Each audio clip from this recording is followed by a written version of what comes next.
آباد ڈویژن کے تمام تر غیور میری سسٹرز، میرے بھائیوں بہنوں اور سندھ امپلائیز الائنس کی لیڈرشپ جو میرے ساتھ اس گاڑی پہ میرے ساتھ کھڑی ہے، آپ سب کو میری طرف سے السلام علیکم۔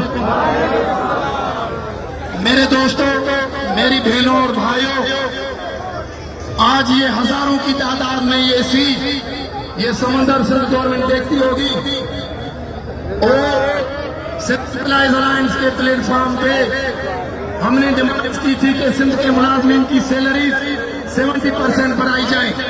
ہم نے ڈیمانڈ کی تھی کہ سندھ کے ملازمین کو DRA دیا جائے جو وفاقی اور تمام تر صوبائی گورنمنٹ دے چکے ہیں۔ ہم نے ڈیمانڈ کی تھی سی کے پلیٹ فارم پہ کہ گروپ انشورنس اور بین الفنڈ دے، لیکن یہ عوامی حکومت کے نعرے لگانے والے وہ تو مسائل حل نہیں کر سکے۔